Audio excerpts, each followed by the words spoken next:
universo, as galáxias colidem a 435 mil quilômetros por hora. Tudo acabaria em pedacinhos. Um dia, isto acontecerá com a nossa Via Láctea. Para entender as galáxias, precisamos entender as colisões entre as galáxias. Agora, as colisões mais violentas do nosso universo, quando as galáxias colidem.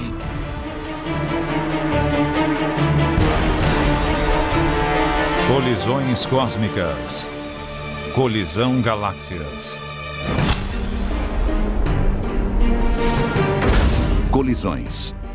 Na escala humana, elas são violentas, deixando caos e destruição em seu caminho. Quanto maior a colisão, maiores os estragos. Mas no universo, a dimensão das colisões cresce de maneira inconcebível. Galáxias se chocam umas contra as outras. Buracos negros se fundem numa explosão mortal.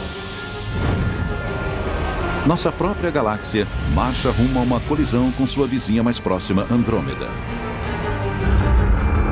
Os astrônomos acreditam que essas interações violentas estimularam a evolução do nosso universo. Não foi apenas o curso gradual da evolução que produziu os eventos que vemos hoje e deu forma à natureza do cosmos onde vivemos, mas também as raras e violentas colisões entre duas galáxias, dois buracos negros, duas estrelas. Para algo dar certo no nosso universo, muita coisa tem que dar errado. Como tomarmos conhecimento dessas colisões violentas e o que elas significam para o nosso planeta? A tecnologia nos permite testemunhar a destruição muito além da nossa imaginação e a descobrir a relação desses impactos com nosso universo. Cada tipo de colisão galáctica aprofundou nosso entendimento e mudou nossas suposições sobre o funcionamento do universo. A maior colisão imaginável ocorre entre os maiores corpos do universo, as galáxias. Uma colisão galáctica gera imagens de destruições sem paralelo. Estrelas se chocam, planetas são dizimados, todas as formas de vida são aniquiladas. Mas será que é isto mesmo que acontece quando as galáxias colidem? Para começar a entender o que significa uma colisão galáctica, temos primeiro que entender o tamanho e a composição de uma galáxia. Um conjunto de gás, poeira, planetas e estrelas. Muitas estrelas. Uma galáxia é como uma cidade de estrelas. Um conjunto de algumas centenas de bilhões de estrelas que passam bilhões de anos juntas, cuja proximidade se deve à força da gravidade. Nossa galáxia, a Via Láctea, tem cerca de 100, 200 bilhões de estrelas e algo perto de 100 mil anos-luz de uma ponta à outra. Então, poderíamos cruzar a Via Láctea viajando 100 mil anos-luz. Sem problema, certo? Talvez devêssemos começar calculando um único ano-luz. Um ano-luz é a distância que a luz percorre em um ano. A luz viaja a incrível velocidade de 300 mil quilômetros por segundo e se multiplicarmos isto pela quantidade de segundos de um ano, obteremos cerca de 10 trilhões de quilômetros. As distâncias na astronomia são tão gigantescas que até a distância entre as estrelas são medidas em anos-luz. Outro modo de entender esta dimensão é saber que um feixe de luz viajando a 300 km por segundo levaria 100 mil anos para viajar de uma ponta até a outra. Em seus 4 bilhões e meio de anos, o Sol orbitou o centro da Via Láctea apenas 20 vezes. Apesar das grandes distâncias, os objetos dentro do nosso universo colidem o tempo todo, desde que o universo ainda era jovem. As galáxias começaram a se formar centenas de milhões de anos após o Big Bang, quando agrupamentos de estrelas e gás interestelar se aglutinaram pela ação da gravidade. Estas galáxias primitivas eram pequenas, com apenas 1/10 do tamanho da Via Láctea. As primeiras galáxias do universo eram galáxias pequenas, galáxias anãs, e com o passar do tempo, esses pequenos agrupamentos se combinaram para formar galáxias cada vez maiores, decorrentes de fusões e adições. Figurativamente falando, essas galáxias anãs ficaram presas num engarrafamento no universo primitivo. Na história primitiva do nosso universo, as interações eram muito mais comuns que hoje, porque elas ficavam muito mais próximas. Ao colidirem, as pequenas galáxias se uniram, formando galáxias maiores com formas definidas. A Via Láctea, onde fica nosso sistema solar, é uma galáxia espiral. Outras opções de formação incluem as galáxias elípticas e as galáxias lenticulares, que são um meio termo entre as duas. Os astrônomos devem essa classificação das galáxias a Edwin Hubble, que deu o nome a um dos maiores observatórios da NASA, o Telescópio Espacial Hubble. Acho que deve ter sido divertido, pois na falta de um tipo de classificação definitiva, ele precisou inventar. Hubble assumiu a tarefa astronômica de classificar as galáxias. O esforço é para dar conta de 90%, classificar 90% dos objetos e não se preocupar com os corpos estranhos. O que aconteceu com os outros 10%? Foram classificados como irregulares. Eles deixaram de fora caudas de poeira e galáxias que parecem mais destroços. Durante anos, essas formações peculiares foram deixadas de lado. Mas a questão permanecia. O que poderia ter formado essas galáxias estranhas? E será que isto tem alguma relação com colisões cósmicas? Esta não era a grande questão da sua época. Estávamos apenas começando a entender as galáxias espirais e elípticas. Mas mesmo mais interessado em classificar a maioria das galáxias, ele achava que as galáxias irregulares exigiam mais atenção. Umas 2 décadas depois, quando a maior parte do seu trabalho já estava concluída, as pessoas começaram a estudar as galáxias. Os cientistas queriam saber por que elas eram daquela maneira. Uma teoria sustentava que elas eram formadas por disrupções violentas e caos. Havia um debate há 20, 30, 40 anos sobre se elas estavam colidindo ou surgindo, como hoje acreditamos.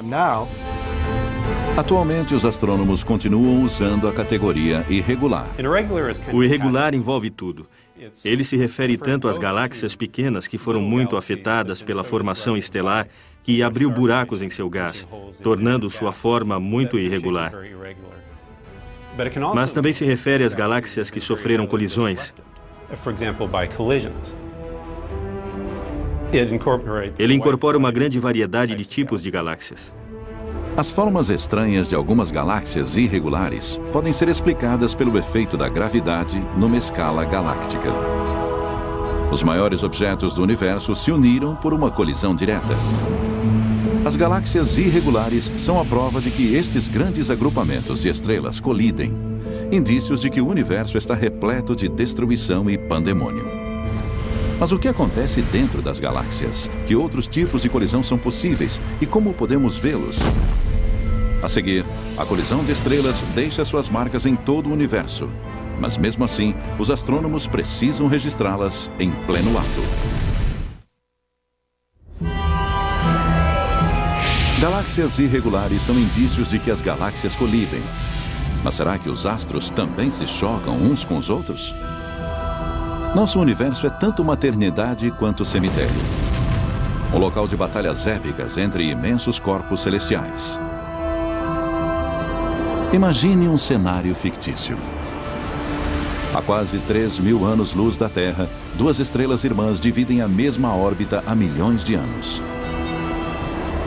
Com o tempo, elas vão se aproximando, girando uma em volta da outra numa velocidade próxima à da luz. Então, colidem. E em milésimos de segundos são destruídas, emitindo uma onda de choque que atinge a Terra, dizimando metade da nossa camada de ozônio e matando tudo em seu caminho. É isso que alguns astrofísicos estimam que vai acontecer se um tipo de estrela chamada estrela de nêutrons colidir perto da Terra. Para eles, 3.000 anos-luz é logo ali. Já foi sugerido que algumas das extinções em massa da vida em nosso planeta ocorreram por causa de eventos como este. Algumas das colisões estelares mais violentas do universo ocorrem entre estrelas de nêutrons. Elas se formam a partir dos restos de antigas estrelas gigantes que ficaram sem combustível. A gravidade desencadeia um colapso geral. No centro forma-se um objeto extremamente denso. Tão denso que os elétrons colidem com os prótons e formam nêutrons. A estrela de nêutrons que se forma no centro é a reminiscência, as cinzas dessa estrela. Mas essas cinzas ainda têm vida. E logo após se formarem, algumas estrelas de nêutrons orbitam umas às outras, numa união gravitacional conhecida como par binário. Durante milhões de anos, as irmãs estelares orbitam uma a outra a velocidades superiores a 1000 vezes por segundo. Elas emitem ondas gravitacionais que drenam energia do sistema e fazem com que elas se aproximem cada vez mais até um momento em que não há mais uma órbita estável possível para elas. Quando elas finalmente colidem, emitem mais energia que nosso Sol produzirá em toda a sua vida. Ainda assim, essas colisões são rápidas para serem capturadas pelo telescópio. Todo o processo de colisão dura cerca de 1 milésimo de segundo e pronto. Elas se tocam, explodem e acabou. A colisão emite uma gigantesca onda de choque pelo espaço. Da Terra, isto é detectado como uma explosão de raios gama. Um evento breve, mas muito forte. O indício de uma das colisões mais violentas do universo. Mas só recentemente, os cientistas começaram a entender totalmente o que ele significa. Lampejos de raios gama ocorrem poucas vezes por dia nos céus. Nós monitoramos todo o céu constantemente atrás deles e eles são conhecidos há cerca de 40 anos. A Força Aérea Norte-Americana detectou as explosões de raios gama anos antes de a comunidade científica descobrir que eles existiam. As explosões de raios gama foram descobertas por acaso, por meio de satélites militares, como resultado do Tratado de Proibição Parcial de Testes Nucleares, na década de 50, no governo Eisenhower. O tratado nuclear assinado no governo de Eisenhower resultou na criação de satélites militares projetados para procurar explosões nucleares. A Força Aérea lançou os primeiros satélites Vela em 1963. Esta série de satélites foi equipada com detectores de raios gama. As nuvens de radiação das explosões nucleares liberariam raios gama. Esses detectores foram os primeiros a encontrar explosões cósmicas de raios gama.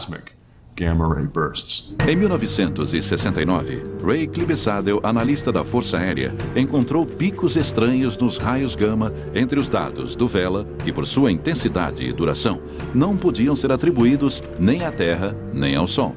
Eles sabiam que aquilo tinha de vir de outro lugar. Em 1973, quando Clibsadel finalmente divulgou sua pesquisa num encontro da Sociedade Americana de Astronomia, ele já contava com ao menos 16 explosões de raios gama confirmadas. Mas seriam necessários equipamentos mais sofisticados para observá-las melhor. Em 1991, a NASA lançou o Observatório de Raios Gama Compton, um satélite espacial dedicado a detectar essas explosões. Os cientistas esperavam capturar uma explosão de raios gama em curso para determinar o que eram. Seriam, por acaso, algum tipo de colisão cósmica? O Observatório de Raios Gama Compton detectou cerca de 2.000 explosões de raios gama e estabeleceu que elas aconteciam ininterruptamente. Mas o melhor era que aquele era um meio para identificar a explosão de raios gama e conseguiram uma imagem de telescópio, já que desaparecem muito rápido. A explosão de raio gama se esvai em poucos dias.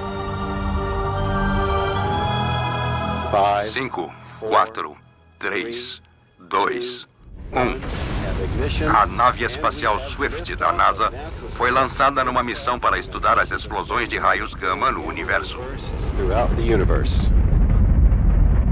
Em 2004, a NASA lançou o telescópio Swift para rastrear e estudar melhor as explosões de raios gama. O Swift é um satélite com um grande detector de raios gama que é relativamente bom em descobrir a direção da qual eles são emitidos. Assim que ele detecta um raio gama, transmite sua localização por rádio para a Terra e então gira um telescópio de raios X para a mesma direção. Em 2005, o Swift detectou uma explosão e respondeu a ela em menos de 1 minuto para observá-la. Enquanto isso, o Swift enviou as coordenadas da explosão para a rede de telescópios em terra. Um deles fica perto do cume da montanha Palomar, em San Diego, na Califórnia. O Observatório Palomar combinou seus dados com cálculos de mais de 10 outras instituições. Juntos, eles conseguiram identificar a causa provável da explosão de raios gama: uma colisão entre estrelas e nêutrons. Do momento da colisão, entre 1 segundo e algumas horas, a maior parte do que aconteceu permanece como mistério. A colisão dura pouquíssimo tempo. Por isso, acho improvável que um dia consigamos capturar a imagem de 2 estrelas no processo de colisão. Mas o que você pode fazer é estudar os resultados. Então, mesmo sem nunca terem testemunhado uma colisão estelar, os astrônomos sabem que elas existem através do exame das ruínas destas brutais guerras nas estrelas. As estrelas e nêutrons não são as únicas que colidem violentamente, causando destruição. Mesmo estrelas jovens podem produzir estragos cósmicos. As estrelas têm uma existência violenta, e não apenas os pares binários, mas virtualmente todas elas, começando pela natureza da sua formação. A vida turbulenta de uma estrela começa com a morte de uma nuvem molecular. É uma região densa de gás interestelar. Nessas nuvens se formaram estrelas, planetas e o nosso próprio sistema solar. Conforme a força da gravidade atrai mais gás e partículas, as nuvens moleculares crescem até sua densidade ficar tão alta que elas se colidem formando estrelas. Uma força exterior, como a causada pela colisão de uma nuvem ou das ondas de choque de uma supernova, também podem provocar o colapso das nuvens. Com o colapso, seu centro fica cada vez mais denso e mais quente. Pesquisas recentes mostram que a primeira formação de estrelas ocorreu apenas 100 milhões de anos após o Big Bang. Alguns astrônomos acreditam que essas estrelas ainda podem ser encontradas na nossa Via Láctea. Hoje, os pesquisadores se concentram em grupos compactos de estrelas, chamados aglomerados globulares. Para eles, os aglomerados globulares são lugares ideais para estudar as colisões estelares. Estes densos conjuntos de estrelas funcionam como um campo de batalha estelar. É como andar na rua em meio a uma multidão. A gente se choca com as pessoas. Quando as estrelas estão em meio a um monte de estrelas, elas se chocam. Como há cerca de 100 bilhões de galáxias no universo e cada uma delas contém cerca de 30 aglomerados globulares, o número de colisões estelares pode ser gigantesco. Se você contar todas as galáxias do universo, as bilhões de galáxias, e verificar quantas regiões de colisões estelares cada uma delas tem, vai ver que o número é imenso. Foi um mistério dentro dos aglomerados globulares que levou os astrônomos a uma de suas maiores descobertas. Estrelas altamente luminosas em aglomerados globulares intrigam os pesquisadores há mais de 40 anos. Elas foram chamadas de retardatárias azuis. A retardatária azul tem características peculiares. Tem esse nome porque difere de outras estrelas com a mesma massa. Ela ainda não alcançou os estágios tardios de evolução, então é retardatária. E é azul por ser mais quente que as outras estrelas de sequência principal do aglomerado. Parecia que as retardatárias azuis haviam encontrado a fonte da juventude estelar. Os cientistas se perguntavam como isto seria possível. O telescópio espacial Hubble da NASA, lançado em 1990, teve um papel essencial na solução deste mistério. A resolução do Hubble é tão fantástica que, se você olhasse de Nova York em direção a Tóquio, conseguiria enxergar 2 vagalumes. Sua resolução é fantástica. O Hubble capturou imagens detalhadas de retardatárias azuis, dando aos cientistas um acesso sem precedentes a seus segredos. Observar aquelas estrelas individualmente permitiu que eles medissem suas propriedades, como sua massa, a velocidade da sua rotação, sua temperatura e coisas desse tipo. Os astrônomos descobriram que a grande massa, a alta velocidade da rotação e as altas temperaturas só poderiam significar uma coisa. Hoje acreditamos que a retardatária azul é o resultado da fusão de duas estrelas, e essas fusões podem ter acontecido através de colisões diretas, duas estrelas que se chocaram ou duas estrelas que estavam no sistema binário e giravam em torno de sua gravidade central. Por exemplo, uma estrela de sequência principal avança em direção à outra a cerca de 800 mil quilômetros por hora. Ela entra na outra estrela, emitindo uma onda de gás e poeira no espaço. Imediatamente, as estrelas começam a inchar e a queimar energia violentamente. Uma estrela pode levar 10 milhões de anos para superar a fusão violenta e se tornar uma retardatária azul. Este foi o primeiro indício de que as estrelas realmente colidiam umas com as outras. E esta é uma das coisas mais fantásticas que as estrelas fazem. Levou décadas para que a ideia das colisões estelares passasse da teoria à realidade. Mas quando se fala em colisões galácticas, o choque de estrelas é apenas a ponta do iceberg. As colisões cósmicas são regra e não exceção no universo e em todos os seus níveis.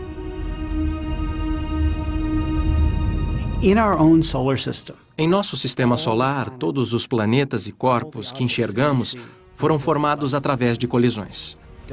A poeira colide e se transforma em areia, que colide e forma pedrinhas. De pedrinhas para pedregulhos, de rochas para asteroides e de asteroides para planetas. Então, nós mesmos nos originamos das colisões. As galáxias podem ser violentas, palco de mortes, nascimentos e renascimentos. As galáxias colidem, assim como as estrelas dentro das galáxias. Mas há outros objetos que podem se chocar. As colisões cósmicas não estão limitadas a corpos volumosos que se chocam. Às vezes, pode ocorrer uma colisão com jatos de energia, uma energia mortal. Uma radiação letal é emitida por um objeto misterioso supermaciço chamado buraco negro. Um quasar, um feixe luminoso da galáxia Estrela da Morte, segue na direção de uma galáxia vizinha. O que acontece é que esse jato é emitido de um buraco negro e ele acelera, aproximando-se da velocidade da luz. Esse jato atinge uma galáxia que está em seu caminho, destruindo qualquer habitante ou planeta semelhante à Terra dentro da galáxia. Os que estiverem mais perto serão destruídos. Os outros sofrerão danos em sua atmosfera. Estes são verdadeiros sobreviventes de um buraco negro supermaciço. Parece ficção científica, mas é um fato. A sorte da nossa galáxia é que este cataclismo acontecerá no sistema 3C321, que está muito distante de nós, a 1,4 bilhões de anos-luz. Esta foi a primeira vez que os astrônomos observaram o jato de um buraco negro atingir uma galáxia, mas este evento levanta muitas questões, começando com: o que é um buraco negro? E será que corremos o risco de sermos atingidos por um raio mortal? Os buracos negros não são buracos, mas sim objetos incrivelmente densos e maciços. Os buracos negros são tão densos e sua atração gravitacional é tão forte que nada consegue escapar deles, nem mesmo a própria luz. Foram necessárias observações de vários telescópios para conseguirmos uma imagem completa deste fenômeno único. Só unindo as informações que cruzam o espectro eletromagnético que podemos começar a estudar os buracos negros com precisão. Parte desta imagem foi captada por este telescópio, o VLA, Very Large Array, no Novo México. Ele é um radiotelescópio composto por 27 antenas parabólicas, cada uma delas com 230 toneladas. As antenas são dispostas no formato de um Y, e cada braço desse Y tem 20 quilômetros de comprimento. Ele é especialmente adaptado para observar buracos negros, como o que existe em nossa galáxia. Aquela coisa é cerca de 4 milhões de vezes mais maciça que o Sol e produz todo tipo de fenômeno. Mas o gás e a poeira entre nós e o buraco negro escondem tudo isso dos telescópios que precisam de luz. A habilidade do VLA em detectar ondas de rádio permite que ele enxergue através da poeira estelar. Radiotelescópios e telescópios de infravermelho são os únicos instrumentos disponíveis para estudar isso. Assim como o telescópio comum coleta ondas de luz para formar uma imagem, nós coletamos ondas de rádio. Ondas ópticas e de comprimento curto não conseguem enxergar as partes internas dessas regiões, mas o rádio pode. Locais que trabalham com ondas compridas, como este, conseguem examinar as partes internas dessas regiões obscurecidas para as outras faixas de ondas. A maioria das galáxias tem buracos negros maciços em seu centro. Eles podem ter uma massa entre 1 milhão e 1 bilhão de vezes maior que o nosso Sol. Apesar de sua massa, a princípio era impossível ver os buracos negros. Então, como descobrimos que eles existiam? A matéria, quando é sugada pelo buraco negro, lembra a água escoando por um ralo de banheira. Ela é puxada e gira, criando atrito que gera calor e luz. E essa luz se torna tão intensa e energética que acaba produzindo raios X. Foi o desaparecimento de objetos neste ralo que levou os astrônomos do século XVIII a sugerirem a existência de uma estrela invisível. Em 1783, o reverendo John Mitchell delineou a ideia de um horizonte de eventos. Ele mostrou que um corpo muito maciço, com uma radiação pequena suficiente, teria uma velocidade de escape igual à velocidade da luz. Ele prenderia a luz e seria invisível, escuro. Este é o conceito do horizonte de eventos. John Wheeler, um colaborador próximo de Albert Einstein, cunhou a expressão buraco negro em 1967. Na época, ainda era uma teoria. Os cientistas ainda não tinham percebido que já haviam encontrado seu primeiro buraco negro. O indício eram os raios-X, uma energia invisível produzida pelos buracos negros. Em 1971, a fonte dos raios-X foi identificada como sendo uma estrela azul maciça e gigantesca. Mais tarde, no mesmo ano, ficamos assombrados ao descobrir que esta estrela óptica tão maciça estava orbitando a fonte dos raios-X numa velocidade muito alta. Isso significava que a massa da fonte dos raios-X era mais que 3 vezes maior que a do nosso Sol. Isso deixou claro que ele era um buraco negro. Possivelmente o maior incentivo para o estudo dos buracos negros veio de outro grande observatório da NASA, o Observatório de Raio-X Chandra. Sempre nos perguntam por que não fazemos astronomia de raio-x em terra, se é mais arriscado, mais caro e mais difícil colocar o telescópio no espaço. Mas a atmosfera da Terra é muito opaca para os raios-x. Ela bloqueia todos os raios-x vindos de estrelas e galáxias distantes. Então, para fazer astronomia de raio-x, temos que ir para o espaço e o Chandra é o melhor telescópio de raio-x que já tivemos. Ele é perfeito para estudar objetos e regiões do universo nas quais as condições violentas e extremas geram os raios-X. Por exemplo, a matéria que cai num buraco negro, estrelas explodindo em supernovas ou a colisão de galáxias. E o Chandra é especificamente adaptado para estudar essa violência cósmica.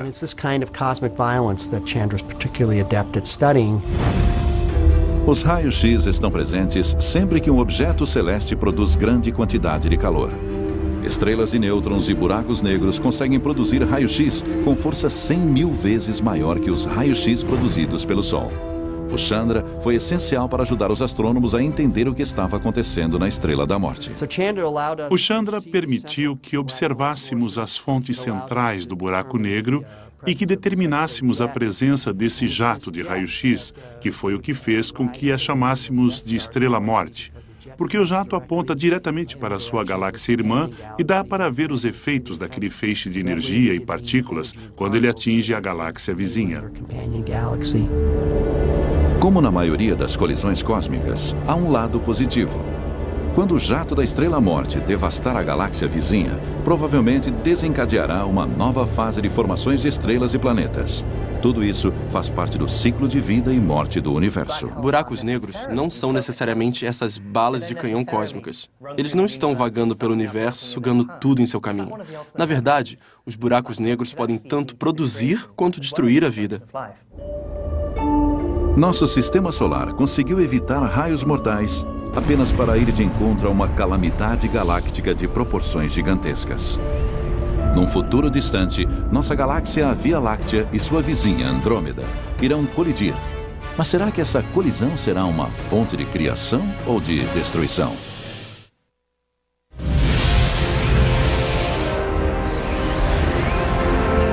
O que significa uma colisão galáctica como esta? O maior perigo vem das colisões com esses reatores termonucleares, também conhecidos como estrelas.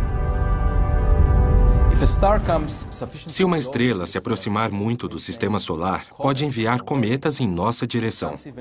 Se ela se aproximar ainda mais, pode mudar a órbita da Terra ao redor do Sol, e a vida como conhecemos deixará de existir, pois, ao nos afastarmos do Sol, toda a água ou vai evaporar ou vai congelar.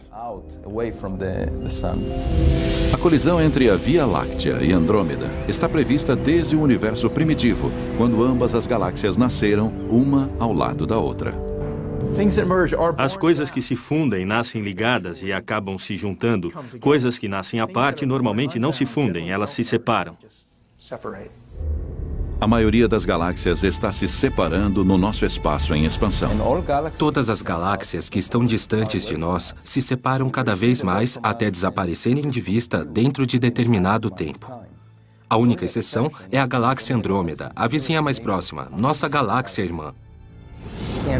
Em algum momento do passado, a gravidade entre a Andrômeda e a Via Láctea se inverteu, diminuindo a velocidade entre as duas. E agora elas estão se aproximando devido a esta atração mútua.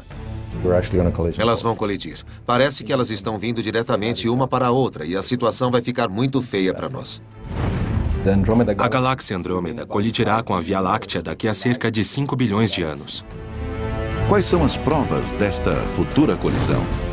A luz emitida por Andrômeda fornece um indício mais forte de sua aproximação. É a mesma coisa que torna os fogos de artifício coloridos. Dependendo da cor, você sabe se ela é produzida pelo ferro, pelo oxigênio, pelo enxofre. E sabendo a cor que aquilo deveria ter, então observamos se ela está mais azul ou vermelha. Se estiver mais azul, é porque ela está vindo na sua direção. E se estiver mais vermelha, é porque está se afastando. Observando Andrômeda, ela está azul e sua velocidade é de algumas centenas de quilômetros por segundo. Ela está vindo em nossa direção e bem rápido. Mas calma. Uma colisão que destrua a vida na Terra é apenas um cenário possível e nem de longe o mais provável. Então, o que acontecerá em 2 bilhões de anos quando as galáxias começarem a se aproximar? Como as galáxias são incrivelmente maciças e as distâncias entre elas são tão grandes, uma colisão levaria bilhões de anos do início ao fim. Assim, os astrônomos só podem observar imagens no céu. Para entender todo esse processo, eles dependem de simulações. Cada imagem de colisão de uma galáxia no universo é só uma peça dentro de uma longa sequência. Então, essas simulações nos permitem unir as várias situações e ver como elas se desenvolvem desde a aproximação, passando pelo meio e as caudas de maré, até a fusão de tudo isso. Na década de 1970, os astrofísicos e irmãos Alar e Yuri Tomry criaram a primeira simulação da colisão de galáxias espirais. Ela duplicava características que haviam sido observadas em galáxias em colisão. Sua sequência, com passos detalhados desde a aproximação até a fusão, ficou conhecida como a sequência de Tomry. Hoje, Frank Summers, astrofísico do Instituto de Ciência de Telescópio Espacial em Baltimore, Maryland, usa programas de efeitos visuais avançados e vários computadores para condensar colisões galácticas em simulações que retratam 10 milhões de anos a cada segundo. Tudo começa com a aproximação. 2 galáxias espirais são arrastadas para perto uma da outra. Podemos ver que pouco antes delas colidirem, não há nenhuma distorção da cauda, o que eu achei muito estranho quando vi. Elas são bem simétricas ali, só quando elas começam a expulsar as caudas de maré que entram na sequência Tomry. Podemos observar aqui que primeiro elas passam e depois voltam e se juntam. A simulação mostra a tremenda atração gravitacional entre galáxias espirais em colisão. Vastas fileiras de estrelas e gases, conhecidas como caudas de maré, são jogadas no espaço distante. Este estágio dramático pode ser verificado pelas imagens da colisão de galáxias como as galáxias Antennae e o sistema NGC 4676. Astrônomos preveem que a colisão entre a Andrômeda e a Via Láctea terá o mesmo progresso. As caudas de maré, que são basicamente a periferia da Via Láctea, serão separadas. A Via Láctea é uma galáxia esguia, frágil e delicada. E Andrômeda é maior e mais maciça. Então, quando ela passar por nós, seu campo gravitacional vai rasgar a Via Láctea. Mas quando elas se unirem em 2 bilhões de anos, a aproximação parecerá menos como uma colisão e mais como o balanço de um pêndulo, com o impulso fazendo com que elas passem uma pela outra e a gravidade arrastando-as de volta. Elas continuarão se movendo por causa do impulso e, ao se afastarem, tanto a Andrômeda quanto a Via Láctea vão desacelerar devido à atração gravitacional entre elas. Sua velocidade vai diminuir até que elas voltem e passem novamente uma pela outra. Daqui a 4 bilhões e meio de anos, as galáxias voltarão a se encontrar e desta vez será uma colisão direta. Essas belas estruturas, 2 galáxias espirais, provavelmente serão totalmente destruídas. Elas se tornarão longas caudas de maré e, quando se chocarem, desequilibrando as órbitas de todas as estrelas, teremos uma forma mais elíptica no centro e longas caudas de maré que predominarão por bilhões de anos. A colisão se tornará uma fusão. As partes centrais estão se fundindo e agora temos uma única galáxia no centro. As caudas de maré vão se diluir e cerca de 500 milhões de anos depois veremos uma única galáxia. Podemos ver como elas se fundem e agora temos só um centro. Aqui há caudas de maré, mas elas tendem a desaparecer com o tempo. E se avançarmos um pouco, teremos apenas um objeto fragmentado que lembra muito uma galáxia elíptica. Os astrônomos especulam se as galáxias elípticas do universo são o produto de colisões como esta. Mas o que de fato acontece no interior das galáxias enquanto elas sofrem este processo violento e o que isto significaria para o nosso planeta durante o cataclismo? As imagens de galáxias colidindo são etéreas. As caudas de maré se estendem como teias de aranha. Os centros galácticos orbitam um o outro, atraindo-se mutuamente. Mas será que estas belas imagens disfarçam uma grande destruição? Estrelas se chocando umas com as outras, planetas destroçados, luas pulverizadas em poeira espacial. Uma das coisas mais legais das colisões galácticas é que as imensas galáxias se chocam, mas não as estrelas. Temos uma estrela aqui e outra estrela ali, e a distância entre elas é milhões de vezes maior que seu diâmetro. E durante a colisão galáctica, quais são as chances de a Terra ser esmagada? Segundo os astrônomos, muito pequenas. Toda estrela tem algo parecido com um sistema solar em volta. E mesmo o espaço entre elas é muito, muito grande. Tanto que mesmo a probabilidade de um planeta colidir com outro é baixíssima. Mas isto não significa que a Terra esteja totalmente livre do perigo. Há uma chance de cerca de 10% de a Terra ser expelida com o Sol e o Sistema Solar numa dessas caudas de maré. E seríamos mandados para muito longe, a ponto de ter uma visão aérea da nossa galáxia. Então, a maior implicação para nós seria a mudança da órbita do nosso Sol durante a colisão. Estrelas e planetas podem passar uns pelos outros sem incidentes, mas não o gás. Uma colisão galáctica se refere principalmente aos gases. Tanto Andrômeda quanto a Via Láctea têm uma grande quantidade de gás, e todo ele vai se chocar, e isto vai formar imediatamente um monte de estrelas. Provavelmente teremos, eu diria, umas 10 bilhões de estrelas novas, sem demora. Isso é o que chamamos de surto de formação de estrelas. E esta formação feroz de estrelas parece ser um indicador da interação entre as galáxias. Se estivéssemos num planeta dentro de uma dessas galáxias, o céu noturno seria muito impressionante durante este processo. Seria como fogos de artifício, com um monte de estrelas maciças nascendo. Não seria perigoso, a menos que se estivesse numa região onde as estrelas estivessem surgindo. Mas quando as galáxias se combinarem em uma única galáxia elíptica, a velocidade da formação de estrelas irá diminuir. Saímos de uma galáxia comum, batemos numa outra galáxia, há uma gigantesca formação de estrelas, um surto incrível.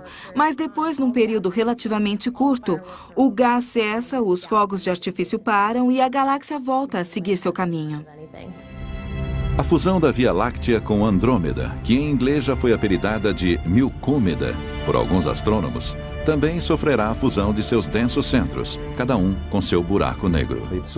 O buraco negro supermaciço de uma galáxia encontra o buraco negro supermaciço de outra galáxia. E eles se juntam, tornam-se um par, a órbita encolhe, eles se fundem e temos um buraco negro supermaciço ainda maior. Este é um processo violento e, durante ele, o gás pode alimentar o buraco negro e produzir um quasar muito brilhante. Mas o maior perigo para a Terra durante o choque entre a Via Láctea e a Andrômeda é algo não relacionado com a colisão. Enquanto a nova galáxia estiver nascendo, nosso Sol estará morrendo. A analogia da vida funciona muito bem para as estrelas. Elas nascem a um ponto onde elas começam convertendo hidrogênio em hélio e extraindo energia. Elas passam pela meia-idade, na qual tendem a inchar, ficam mais brilhantes e, perto do final de suas vidas, mudam impressionantemente. Enquanto o Sol morre, sua fonte de energia, o hidrogênio, vai se esgotando. Ele se tornará uma estrela vermelha gigante. Seu tamanho se estenderá até onde está a órbita atual da Terra, ou seja, seu brilho se estenderá por 150 ou 160 milhões de quilômetros. Isso não é bom para a vida na Terra. A Terra perderá seus oceanos, sua atmosfera e não será mais um lugar propício para a vida. Se durarmos tanto tempo, daqui a bilhões de anos, já teremos ou colonizado os sistemas estelares próximos ou construído algum tipo de planeta artificial longe do nosso Sol, a uma distância segura. Embora pareça que nossa galáxia possa se tornar um local sem vida, os astrônomos preveem que as condições na nova galáxia serão propícias para a vida. Haverá cerca de 1 trilhão de estrelas na nova galáxia e elas terão planetas. Mesmo que apenas uma pequena fração desses planetas seja habitável, os números são tão altos que, com estimativas bem conservadoras, espera-se que haja vida em algum lugar, senão em diversos lugares nesta nova galáxia.